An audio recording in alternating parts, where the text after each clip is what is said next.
Alright guys, so these coins have been tumbling for a little over an hour now. Kind of wanted to show you a couple coins that you wouldn't want to tumble though. That is a 1934 George Washington quarter, 90% silver. These usually come out of the ground pretty clean. A couple others like the 1831 large cents. Certain coins you just don't want to tumble. Again, these ones come out pretty clean.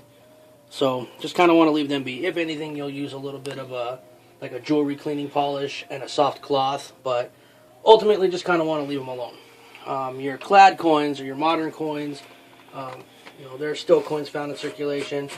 These don't have a whole lot of collector's value, so I'll just run them through the tumbler and hope for the best. So like I said, you don't want to use a whole lot of bubbles. Otherwise, when you open this thing up, instead of a bunch of bubbles in there, it will literally flow out of there and makes a big mess. So what I do once they're all tumbled, cheap strainer, I think this cost me like 50 cents. Just pour it on out. Don't be alarmed, the lemon juice and stuff will look pretty nasty, like almost blue or green. Just means they're done right. And you want to use a tub or something you don't mind losing, because this will get nasty. So what I like to do, spray off some of the bubbles first, because it does get a little overwhelming trying to sift through all the bubbles and everything else in there. So just a little bit. See, these came out much cleaner. I don't know if you could tell that. You can actually see now that's a nickel. The quarters came out pretty good. Some of the dimes tend to be a little more stubborn, so you got to tumble those again. But even that one came out pretty good. But ultimately, compared to how they were when they went in, you can see the dates on them a lot clearer now.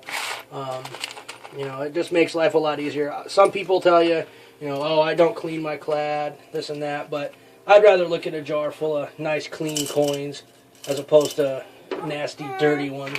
Like a whole jar or something like these would be not too fun to look at. And I'm a sucker for aesthetically pleasing. So what you want to do next, obviously just throw them in your jar here, a little bit of water. You don't want to leave the lemon juice on them, because when that dries it leaves nasty looking water spots and stuff on them. So out of the rocks into the water, give them a quick rinse. I'm not going to pull all of them out of there, but kind of give you guys an idea of what I do. Rinse them real good with water, and then you dry them. And this is the finished product here. I don't know if you guys can see, my lighting kind of isn't the best, but compared to how they went in, I think they came out pretty good. And really, that's all there is to it. If you guys have any questions, feel free to ask. Hopefully you check out the next video. It's coming soon.